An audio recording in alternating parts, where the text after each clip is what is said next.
నమస్తే రమ్మగారు. నమస్తే జయ. దసరా ముగింపు రోజున్నాము. మరి ఈ రోజు యొక్క విశిష్టత ఏంటి రమ్మగారు? విజయదశమి. విజయదశమికి కొన్ని ప్రత్యేకమైన విషయాలు చెప్తారు జయ. రావణ వధ జరిగింది ఈరోజే. హుహు. రాముడు విజయం పొందాడని చెప్తారు. ఈరోజు. ఇదొక గాథ. అక్కడి నుంచి అజ్ఞాతవాసంలో ఉన్నటువంటి పాండవులు ఈ రోజున అజ్ఞాతవాసాన్ని విడనాడారు, వదిలిపెట్టారు. ఓకే. ఉత్తర గోగ్రహణం జరిగింది. అర్జునుడు, ఉత్తర కుమారుడు ఇద్దరు బయలుదేరి వచ్చారు. వాళ్ళిద్దరే ఉన్నారు. మిగిలిన వాళ్ళంతా దక్షిణ గోగ్రహణానికి వెళ్ళిపోయారు. ఈ వైపున ఆవులు ఒకవైపు గోగ్రహణం జరిగితే మిగిలిన ఉన్న వాళ్ళంతా అటు వెళ్ళారు. ఇక్కడ కొత్తగా మళ్ళీ ఆవులు తీసుకెళ్ళిపోతున్నారంటే దీనికి రాజకుమారుడైన ఉత్తరుడు, విరాట రాజకుమారుడు, ఆయనకి సారథి ఎవరూ లేక తృతీయ ప్రకృతి స్వరూపంలో ఉన్న అర్జునుడిని తనకి రథసారథిగా తీసుకెళ్లారు. ద్రౌపదీదేవి అక్కడ ఉంది కదా, మన సైరంధ్రి స్వరూపంలో ఉంది. ఆవిడ ఇతనికి వచ్చు, బృహన్నలకి సారథ్యం వచ్చు, పూర్వం అర్జునుడికి సారథ్యం వహించాడు అక్కడ ఉండగా అని చెప్తే ఇక ఆయనని పంపించారు. తృతీయ ప్రకృతితో నేనేం చేస్తానని అనుకున్నాడు ఉత్తరుడు. దగ్గరికి వెళ్ళి సేనను చూసేసరికల్లా భయపడి వెనక్కి పారిపోదామన్నాడు. పారిపోదామంటే నువ్వు తోలు రథం, నేను చూస్తానని చెప్పి ఉత్తరునితోటి రథం తోలిస్తూ అక్కడ సెమీ వృక్షం ఉంది, అక్కడికి పద అని ఆ సెమీ వృక్షం వైపుకి తీసుకుపోయాడు. సెమీ వృక్షం దగ్గరికి వెళ్ళాక ఆ సెమీ వృక్షం పైకి ఎక్కమని అతను ఎక్కి ఆయుధాలు దించాడు. వీళ్ళు మొట్టమొదట అంటే సరిగ్గా సంవత్సరం ముందు పాండవులు అక్కడ ఈ ఆయుధాలని పెట్టారు. తమ ఆయుధాలు దాచిపెట్టారు. అజ్ఞాతవాసాలు వీళ్ళు, ఎందుకంటే వీళ్ళ ఆయుధాలు చాలా ప్రత్యేకమైనవి. మిగిలిన వాళ్ళ సంగతి ఎట్లా ఉన్నా అర్జునుడి తాలూకు గాంధీవము, భీముడి గద ప్రపంచ ప్రఖ్యాతిగాంచినవి, అవి గుర్తుపట్టేస్తారు. ఆయుధాలతో అవసరం కూడా లేదు అజ్ఞాతంలో వాళ్ళకి. అందుకని దాచిపెట్టారు. ఆ దాచిపెట్టిన ఆయుధాలని దింపారు. అర్జునుడు తన ఆయుధాన్ని స్వాధీనపరుచుకున్నాక స్వస్వరూపంలోకి వచ్చాడని చెప్తారు భారతంలో. స్వరూపంలోకి మారి తన ఆయుధాన్ని తీసుకుని యుద్ధానికి వెళ్ళి గెలిచాడు. విజయం సాధించాడు.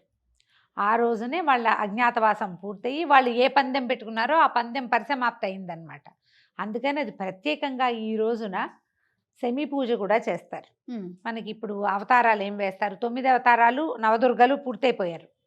నవం వరకు వేసేటువంటి మహిషాసుర సంహారంతో మహిషాసుర మర్దిని అవతారం కూడా పూర్తయిపోయి, మర్దిని తర్వాత మహిషాసుర మర్దనం తర్వాత అమ్మవారు అలా మహాభయంకర ప్రళయ భయంకర రూపంతో ఉంది కదా. దేవతలు, మానవులు, ఋషులు, ఎందరో బ్రహ్మర్షుల దగ్గర నుంచి అందరూ వచ్చి ఆమెను పరిపరి విధాలుగా ప్రార్థించి ఈ మహోదాత్తమైన స్వరూపాన్ని చూడలేకపోతున్నాం, ఇంత ఉగ్రస్వరూపము ఆమెను శాంతింపజేయడానికి పరిపరి విధాలుగా స్తోత్రం చేస్తే ఆమె పరమశాంత సుందరమూర్తిగా మారింది. ఆ శాంత సుందరమూర్తే రాజరాజేశ్వరి. ఆ రాజరాజేశ్వరి అవతారంతో మనకి ఇంద్రకీలాద్రి మీద కనకదుర్గమ్మ వారి దేవస్థానంలో రాజరాజేశ్వరి అవతారంలో అమ్మవారిని మనకి దర్శనం చేయిస్తారు. ఈమెని అపరాజితాదేవి అంటారు. అంటే ఎక్కడా పరాజయము చెందని తల్లి, జయించది లేనిది, ఆమెను జయించలేరు ఎవరు. ఆ స్వరూపాన్ని ఈ రోజున పూజ చేస్తాం. ఈ అపరాజిత పూజ అంటే ప్రసన్నంగా కూర్చుని ఉన్నటువంటి, మనం లలితా స్వరూపం పూజ చేసుకుంటాం కదా, ఆ అమ్మవారినైనా పెట్టుకోవచ్చు. రాజరాజేశ్వరి అమ్మవారి చెరుకు విల్లు పట్టుకున్న పటం కనపడుతుంది, ఆ పటమైనా పెట్టుకోవచ్చు. మనం రోజువారీ పూజా విధానంలో ఏ అమ్మవారు ఉంటే ఆ అమ్మవారిని పెట్టుకోవచ్చు. అయితే ఈ రోజున మనం అమ్మవారికి ఏదైనా వస్త్ర సమర్పణ అవి చేయాలంటే ఆకుపచ్చ లేదా పసుపచ్చ లాంటి వస్త్రాలు సమర్పణ చేయొచ్చు. అమ్మవారికి కదంబ సాదము అంటే అన్ని కూరలు వేసి పులుసు కూడా పోసి చేసినటువంటి అన్నం, తర్వాత ఏమో చక్ర పొంగలి నివేదన చేస్తారు. ఇది ఆఖరి రోజు కాబట్టి మనం బూరెలు, పూర్ణం బూరెలు, తర్వాత పులిహోర, చిత్రాన్నాలు, రకరకాల అన్నాలు, పాయసాన్నాలు ఉన్నాయి కదా మనకి, చిత్రాన్నాలు, అన్ని రకాల అన్న నివేదనలు చేయొచ్చు.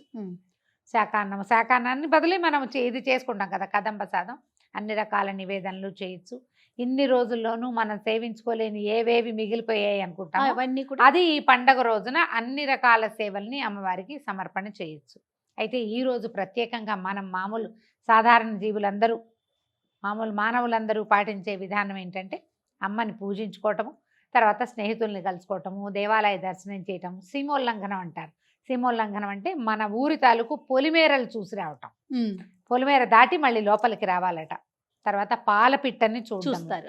ఆఖరిది ఏంటంటే ఇంకో పెద్ద పని ఏం చేస్తారంటే సెమీ వృక్ష దర్శనం కానీ, సెమీ ఆకులని, జమ్మి ఆకుల్ని పంచుతారు. జమ్మి అవును. కొట్టడం అంటారు దీని పనే అది. ఈ జమ్మి కొట్టే పని కనుక చేస్తే 10 రోజులు పూజా విధానము చేసిన ఫలితం వస్తుందని చెప్తారు. తెలంగాణలో ఈ జమ్మి ఆకుల్ని బంగారంగా పంచుతారు. అవునండి. పెద్దవాళ్ళు పిల్లలకి ప్రసాదంగా ఇస్తారు. ఆకులు తెచ్చి ఇంట్లో పెట్టుకుంటారు. అవి తినేవి కాదు. అవును. చేతిలోకి వచ్చినవి విసిరి పారేయకుండా ఇంట్లో అదొక మహాప్రసాదంగా తెచ్చుకుంటారు. కొన్నాళ్ళకి ఎండిపోయి వెళ్ళిపోతాయి. కానీ ఈ జమ్మి ఇవ్వటం అనేది ఈ ప్రాంతంలో కనబడుతుంది. మన వైపు అంతా ఏం చేస్తారు, విశేషంగా బాగా వండుకుని స్నేహితులను కలుసుకోవటము అది చేస్తారు. సీమోల్లంఘనం చేయటం చిన్న ఊళ్ళల్లో కుదురుతుంది. హైదరాబాద్లో సీమోల్లంఘనం ఏం చేస్తాం మనం, అంతే మనకేవి ఎల్లలు లేవు ఈ ఊరికి అవును. కదా. ఇంత పెద్ద ప్రాంతాల్లో కాకుండా పల్లెటూళ్ళలో అయితే ఈ విధానాన్ని అవలంబించేవాళ్ళు. తర్వాత మన చుట్టాలు పక్కాలందరికీ వస్త్రాలు సమర్పించడం, బట్టలు పెట్టుకోవటము, మంచి వస్తువులు ఏమైనా గిఫ్ట్లు ఇవ్వటము, స్నేహితులతో కులాసాగా కాలక్షేపం చేయటము, కొట్లాటలు గొడవలకి దారి తీయకుండా మంచి పనులు ఈ రోజు నుంచి మొదలు పెడతారు కదా రమ్య గారు? చెప్తాను అది కూడా. ఉమ్. అయితే ఈ దశమి నాడు మీరు కొత్త కారు కొనుక్కోండి మీ ఇష్టం, Yes. కొత్త బంగారు వస్తువు కొనుక్కోండి మీ ఇష్టం. ఎప్పుడో తెచ్చిపెట్టిన వస్తువుని ఈ రోజున మొదలుపెట్టి వాడుకోవచ్చు. విజయదశమి నాడు షాప్ ఓపెనింగ్ లాంటి పనులు కూడా చేసేయచ్చు. అంత విజయమే. ఎందుకంటే ఈ శ్రవణ నక్షత్రంతో కూడి ఉంటే విజయదశమి ఇంకా ఫలితం వస్తుంది. ముందు వెనకలుగా ఒక్కొక్కసారి శ్రవణం కదిలిపోతుంది. అవునవును. జనరల్గా కదలదు, సాధారణంగా ఎప్పుడో ఒక్కసారి జరుగుతుంది. శ్రవణంతో కలిసి ఉన్నటువంటి దశమి నాడు కనుక అమ్మవారి దర్శనం, దేవాలయానికి వెళ్ళిన ఇంట్లోనే నమస్కారం చేసుకుని పందిళ్ళల్లో పెడతారు. అక్కడైనా సరే మనం అమ్మవారిని దర్శనం చేసుకుంటే విశేషమైన ఫలితం లభిస్తుంది. ముందు రోజున మనం కలశం పెట్టుకున్న వాళ్ళు కలశాన్ని తీసి పక్కకు పెట్టాం కదా, కలశ విసర్జన ఈ రోజున మంచిది.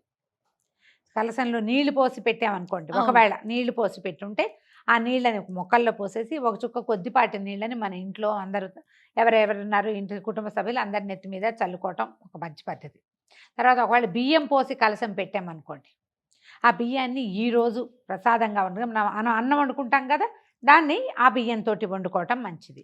తర్వాత ఎవరికైనా తాంబూలం ఇవ్వటము, ఏదైనా దానం చేయదలుచుకుంటే చేయటము, కొత్త విద్య మొదలు పెట్టడము, కొత్త పుస్తకాలు మొదలు పెట్టుకోవటము, సంగీతం లాంటివి ఏమైనా డ్యాన్స్ క్లాసులు మొదలు పెట్టుకోవటం, శాస్త్రం చదువుకోవటానికి మంచి రోజు.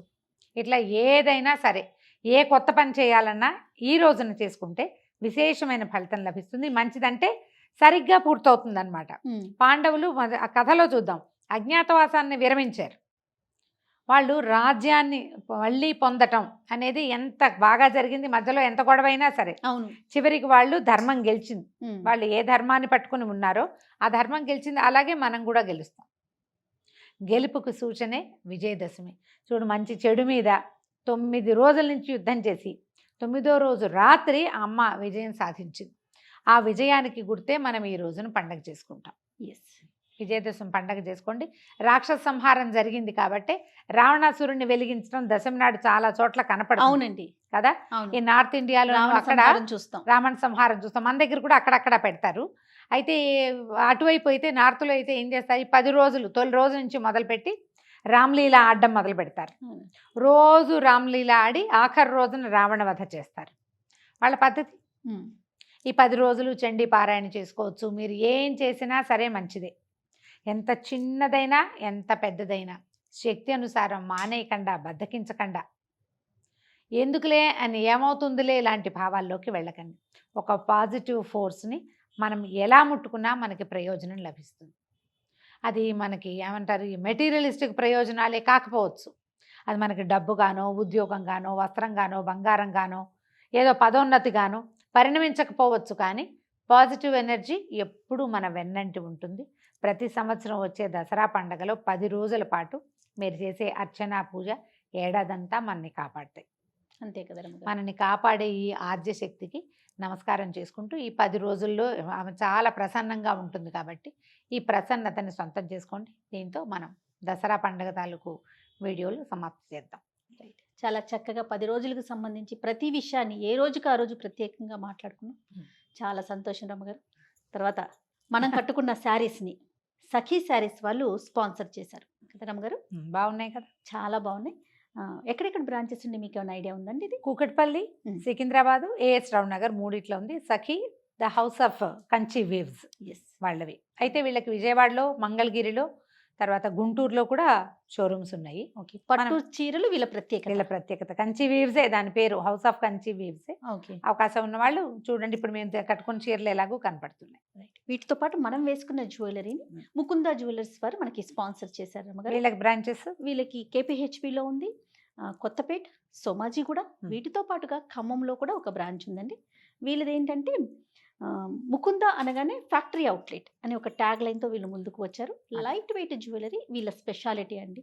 అది ఏ టైప్ ఆఫ్ జ్యువెలరీ అయినా కూడా చాలా లైట్ వెయిట్లో తయారు చేసి, అంటే ప్రతి ఒక్కరికి కూడా బంగారం కొనుక్కోవాలనే కళని నెరవేర్చడం కోసమే మేము ముందుకు వచ్చామనేసి ముకుంద వాళ్ళు చెప్తూ మేకింగ్ ఛార్జెస్ లేవంటున్నారు. నో మేకింగ్ అండి.